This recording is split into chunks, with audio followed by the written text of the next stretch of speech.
Yo, what's up, Team ImSikovit's Patrick, and welcome to the first episode of my Road to Completionist Cape series.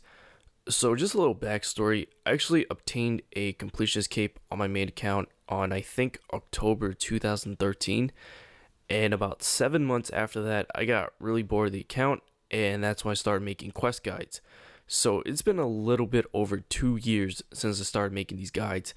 And ever since then, I haven't bothered to really keep up with the Completionist Cape requirements in order to keep wearing the cape. I mean, I did at first, but then Prif, the new Elf City, came out, and it had a bunch of new Completionist Cape requirements that came with it. So I was like, you know what, I'm not doing this anymore. I'm just going to focus on my guides. Now I'm almost done with the guides, and I started live streaming. My Twitch link is in the description, by the way.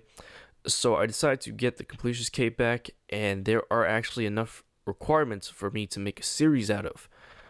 There's a lot of them, so I'm not going through every single one, but there is one I want to talk about in particular, which is the biggest one on this list. It's 120 Invention. So I just want to explain how to train Invention very quickly, just for those who don't know, so they can understand my logic and why I choose to train it the way that I do.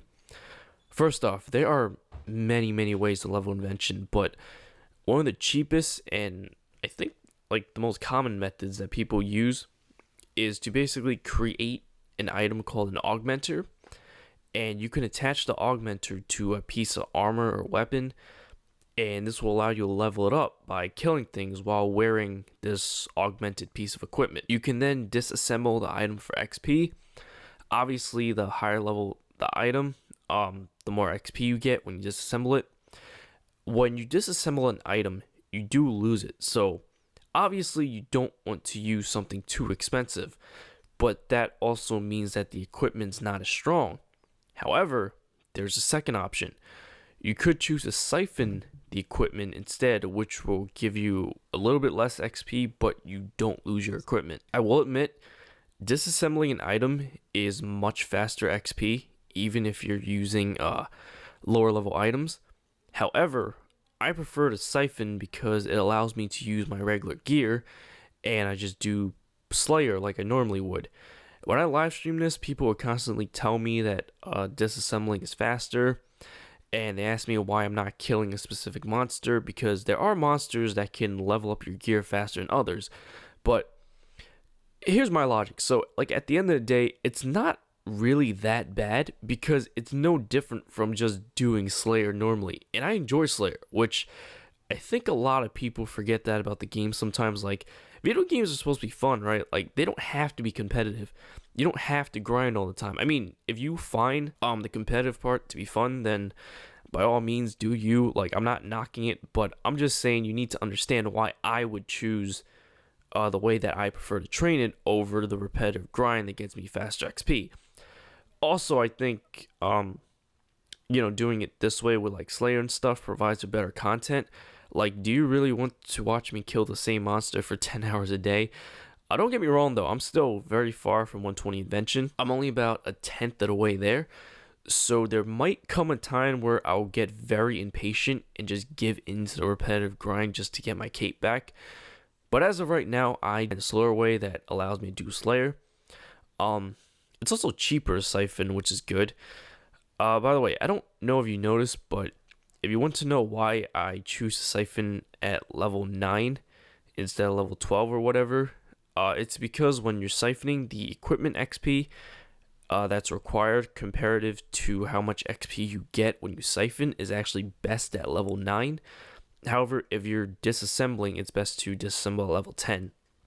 Sometimes, in these clips, you'll see me siphoning at like level 10 stuff.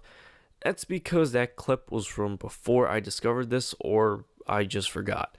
Anyways, that's enough about Invention. What you guys have been watching this whole time is a Slayer challenge that I need to do for the Completionist Cape.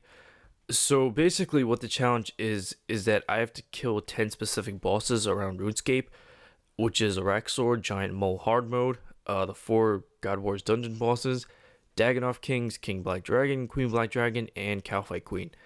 Now, none of these bosses are typically very hard, except maybe Araxor if you're inexperienced. But the thing that makes this challenge slightly difficult is that for each of these monsters that you kill, you obtain a dark crystal that gives you some kind of disadvantage, like reduced healing, increased damage towards you. So ideally, you want to go through the list from the hardest boss to the easiest boss. Even with those crystals things, the challenge wasn't too bad. Like Araxor was really the only one I had trouble with because I was inexperienced. Like before this challenge, my Araxor kill count was only 1. Now it's 2. I literally just learned Araxor for this challenge. I do not plan on doing it again. In this next clip, though, just another random requirement where I have to check the health of an elder tree that I planted. Simple enough. It just takes a really long time to grow, apparently. There will be more things and more variety shown in future episodes because, like I said, there are a lot of requirements. It's just that since this is my first episode, I just want to give you guys an introduction into the series first. Anyways, that's it for this video. I hope you enjoyed it. If you did, remember to like, favorite, and subscribe if you haven't already, especially if you are excited for the series. I'll catch you later. Peace.